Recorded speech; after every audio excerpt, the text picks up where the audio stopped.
राधे राधे, नमस्ते my lovely family. मैं रचना my lip से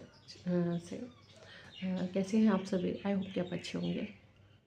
तो ऐसे तो मेरे पास कुछ आज ऐसी कोई स्टोरी वगैरह नहीं है, स्टोरी नहीं बताती हूँ मैं आपको।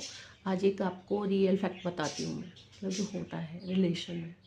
जैसे सबसे क्लोज़ रिलेशन और सबसे ऑनेस्ट, सबसे लविंग केयरिंग कौन सा रिलेशन होता है, तो मैं आपको बता देती हूँ कि मेरे जो सबसे क्लोज़ रिलेशन है वो रिलेशन है मेरी मम्मा का और मेरी बेटी का, मेरे बच्चों का, बेटी बेटे दोनों का, क्योंकि दोनों ही मुझसे बहुत प्यार करते हैं और मैं भी। तो ये ही रिश्ता एक ऐसा होता है जो निस्वार्थ होता है।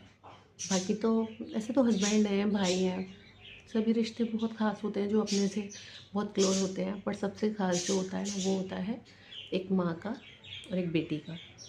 तो जैसा कि बोलते हैं कि एक बेटी जो होती है वो दो कुलों को तो तारती है, क्योंकि एक वो अपने जहाँ जन्म लेती है उस कुल को उतारती है, दूसरा जिस घर में उसकी शादी होती है उस कुल को उतारती है। तो एक बेटी जो जिम्मेदारी निभाती है वो एक बेटा नहीं निभा सकता उस जिम्मेदारी को, क्योंकि ये सौभाग्य सिर्फ लड़कियों को ही मिलता है। हालांकि संघर्ष भी बहुत करना पड़ता है लड़कियों को, क्योंकि उनके हिस्से में कुछ आए या ना आए लेकिन जिम्मेदारियाँ और संघर्ष आते हैं, खासकर बेटियाँ।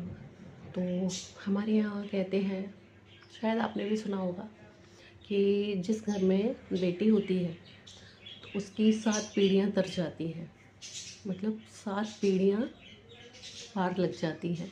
इतना पुण्य होता है एक बेटी का घर में होने से, 7 पीढ़ियाँ तर जाती हैं हमारी। जो अगली पिछली जो हमारे बुज़ुर्ग होते हैं उन सब की पीढ़ियों को तार देती है एक बेटी का जन्म होने से परिवार में। तो बेटियाँ जो होती हैं वो भाग्यशालियों की होती हैं, बेटी हर किसी के नहीं होती है।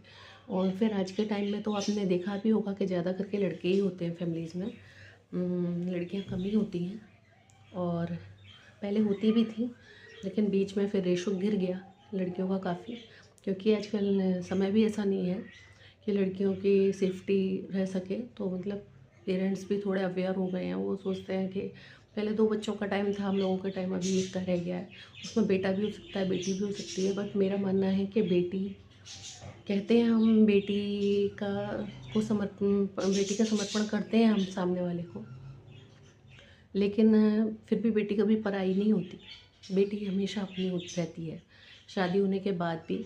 और बचपन से जितना वो माँ के क्लोज़ होती है, शायद ही कोई रिश्ता ऐसा होगा जो इतना क्लोज़